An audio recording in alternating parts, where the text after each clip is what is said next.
हाँ, तो जैसा कि हम लोगों ने देख लिया, अब आगे हम लोग देखते हैं उत्पादक और उपभोक्ता। अब आप लोगों ने देख लिया उत्पादक और उपभोक्ता क्या होता है। उत्पादक यानी जो वस्तुओं का निर्माण करता है या स्वतः निर्मित होता है, और उपभोक्ता यानी जो उसको खाकर अपना भोजन करता है या उसको नष्ट करता है। उत्पादक में आप लोगों ने देख लिया कि उत्पादक में हो जाएंगे पेड़ पौधे हो जाएंगे, और उपभोक्ता में हो जाएंगे मनुष्य, कीड़े मकोड़े, जीव जंतु जो भी होते हैं जो उसको खाते हैं। ठीक है, जैसे एक घास हो जाएगा उत्पादक हो जाएगा, हिरन क्या हो जाएगा उपभोक्ता हो जाएगा, फिर उसका भी उपभोक्ता कौन कर लेता है, शेर कर लेता है। ऐसे ही चक्र चलता रहता है। अगले लेसन में इसके बारे में परितंत्र में ज्यादा अच्छा से हम लोग पढ़ेंगे। अभी देखिए हम देखते हैं कीट भक्षी पौधे। आप लोगों ने कुछ ऐसे पौधों का नाम सुना होगा जो कीटों का भक्षण करते हैं। आप लोगों ने टीवी वगैरह में देखा होगा, कुछ ऐसे पौधे होते हैं जिनका मुंह ऐसे खुला होता है। ठीक है, जब कीड़े उसमें चले जाते हैं तो वो बंद कर लेते हैं और उससे नाइट्रोजन को ऑब्जर्व कर लेते हैं। वो कीड़े को मारते नहीं है, कीड़ा मर जाता है। कैसे मर जाता है, कीड़े में से जितने भी नाइट्रोजन होते हैं, नाइट्रोजन को कीट भक्षी पौधा क्या कर लेता है, ऑब्जर्व कर लेता है, और उसको जब तक नहीं छोड़ता है, ऐसे बंद किए हुए रखता है, जब तक नहीं छोड़ता है जब तक कि उसमें से सारे नाइट्रोजन समाप्त नहीं हो जाए, और उसके शरीर से सारे नाइट्रोजन को चूसने के बाद उसको छोड़ देता है। उसका मुंह खुल जाता है, पौधे का ऑटोमेटिक होता है। जब खुल जाता है तो वो कीड़ा मरा हुआ उसमें पाया जाता है। तो ये करते हैं। वो कुछ पौधे के नाम मैंने बताया है, तो नेपस्थीन है, इट्रोक्लोरोरिया है और ड्रोसोरा है। ये पौधे जो हैं वो क्या करते हैं, कीट भक्षी पौधों की प्रजाति में आते हैं। जो कीट उस पौधे के नजदीक जाते हैं वो अपना मुंह खोल के उसको अपने अंदर प्रवेश कर लेते हैं और फिर उसको खा के नष्ट कर देते हैं, और उसमें से नाइट्रोजन ऑब्जर्व कर लेते हैं। इसके कारण उसकी मृत्यु हो जाती है। अब देखिए कुछ दूसरे स्थान पर उगने वाले पौधे भी होते हैं। जो कुछ पौधे ऐसे भी होते हैं जो दूसरे स्थान पर उगते हैं, यानी किसी अन्य पौधे पे उगाते हैं। अब देखिए इसमें कह रहा है कि अधिपादप एक होता है। अधिपादप क्या होता है, आप लोगों ने देखा होगा कि कभी कभी आम के वृक्ष पे कोई और वृक्ष उगाते हैं, पीपल के वृक्ष पे कोई और वृक्ष उगाते हैं। अगर वैसा आप लोग देखते हैं तो आप लोग कुछ और माइंड में चलता है, वैसा कुछ नहीं होता है। ठीक है, ये होता क्या है, ये पौधे की जो प्रजाति है वो अधिपादप पौधे होते हैं। ठीक है, इसमें से आर्किड का वृक्ष आता है। आप लोग आम पे अक्सर देखे होंगे कि लत्तर जैसा पौधा उगता है और उसमें लाल लाल फूल दिखता है, वो आर्किड पौधा होता है। ठीक है, तो उससे क्या होता है, क्षति नहीं होता पौधे का, ना आम की क्षति होती है ना उसकी क्षति होती है, किसी का नुकसान नहीं होता। इसके बारे में आगे हम लोग विस्तृत चर्चा करेंगे। लेकिन जान लीजिए कि अधिपादप वहां होते हैं कुछ पौधे जो दूसरे पौधे पर उगाते हैं, वो अधिपादप कैटेगरी में होते हैं। यह पूछेगा क्वेश्चन कि वैसे पौधे के नाम बताए जो दूसरे पौधे पर उगाते हैं, तो आर्किड का पौधा आप लोग जानते हैं। फिर कह रहा है परजीवी पौधे। परजीवी पौधे का मतलब परजीवी यानी दूसरे पे आश्रित। परजीवी, पर मतलब दूसरा, जीवी मतलब जिंदा रहने वाले, यानी परजीवी पौधे होते हैं। तो परजीवी पौधे का काम क्या होता है, कैसे वो अपना जीवन निर्वाह करते हैं। देखिए परजीवी पौधे दो प्रकार के होते हैं, एक होता है पूर्ण परजीवी, एक होता है अपूर्ण परजीवी। एक होते हैं पौधे पूर्ण परजीवी और एक होते हैं अपूर्ण परजीवी। पूर्ण परजीवी क्या कहता है, तब पूर्ण परजीवी कहता है वैसा पौधा ये होता है जो पूर्ण रूप से, या वैसा जीव जो पूर्ण रूप से किसी अन्य जीव पे आश्रित हो।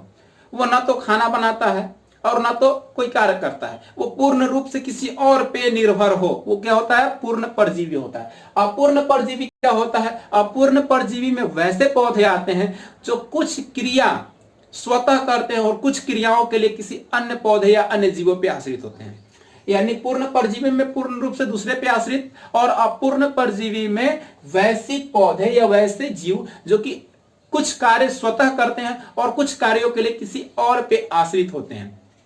तो इसको आप लोग नोट जरूर करते चलिएगा, जो परिभाषा बता रहा हूं उसको लिखिएगा जरूर। अब देखिए सहजीवी के बारे में आगे बता रहा है, सहजीवी होता क्या है। तो सहजीवी की परिभाषा आप लोग नोट कर लेंगे, सहजीवी की परिभाषा नोट करेंगे।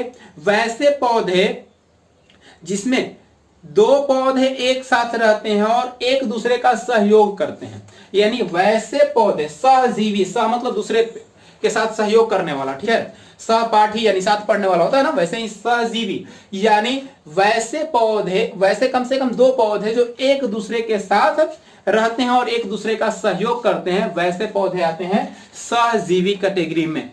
और इसमें एक पौधे का एग्जांपल मैंने दिया आपको, लाइकेन, जिसको आप लोग काई बोलते हैं, जो आपको नाली वगैरह पे लगा हुआ होता है, पानी जहां गिरता है वहां पे लगा हुआ होता है लाइकेन, उसमें सवाल भी होता है। ठीक है, तो लाइकेन जो होता है वो एक बहुत इंपॉर्टेंट प्रश्न है, पूछता है कि लाइकेन कहां नहीं पाया जाता है ऑब्जेक्टिव में।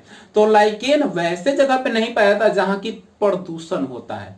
लाइकेन प्रदूषण का सूचक है। जहां भी प्रदूषण होगा ज्यादा वहां लाइकेन नहीं पाया जाएगा। ये बात आप लोग स्पष्ट समझ लीजिएगा। यानी प्रदूषण वाले जगहों पर लाइकेन नहीं होता। अब लाइकेन किसी से मिलकर बना होता है? कवक प्लस शैवाल से मिलकर बना होता है। कवक और शैवाल एक साथ मिलने पर क्या चीज का निर्माण करते हैं? लाइकेन का निर्माण करते हैं। अब देखिए कवक में पाया क्या जाता है, पूछ सकता है कवक में कौन सा अंश पाया जाता है? तो कवक में कवकांश पाया जाता है और शैवाल में शैवालांश पाया जाता है। इसको आप लोग जरूर नोट कीजिएगा। कवक में कवकांश पाया जाता है और शैवाल में शैवालांश पाया जाता है। कवक करता क्या है?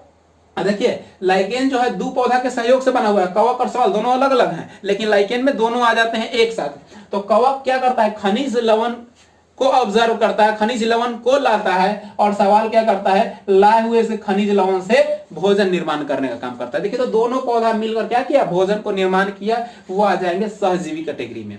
अब देखिए उसके बाद होते हैं मृतजीवी।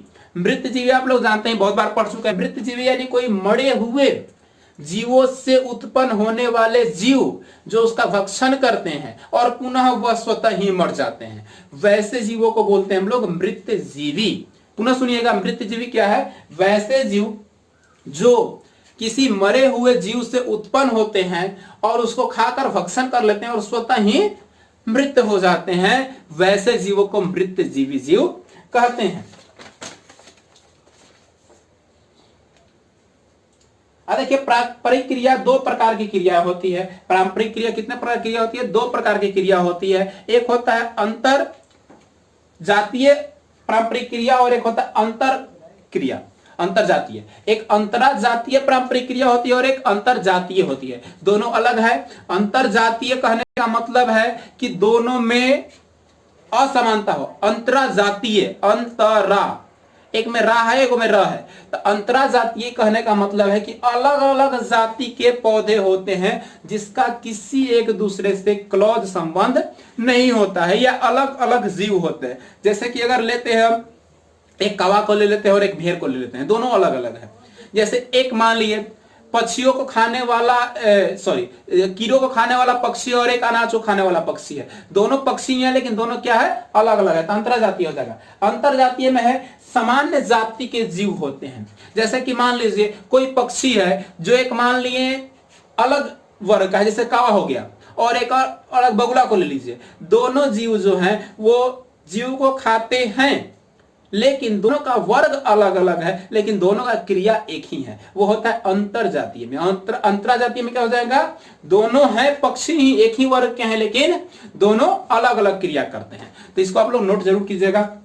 अगला आपका सबसे अंतिम टॉपिक है आज लेसन का, उसका नाम है समिष्ट पारंपरिक क्रिया। समिष्ट पारंपरिक क्रिया क्या है इसके बारे में आप लोग जानिएगा। समिष्ट पारंपरिक क्रिया क्या कहता है इसको भी मैं नोट कर दे रहा हूं, समष्टि पारंपरिक क्रिया को, और मैं आपको आज का लेसन समाप्त करता हूं।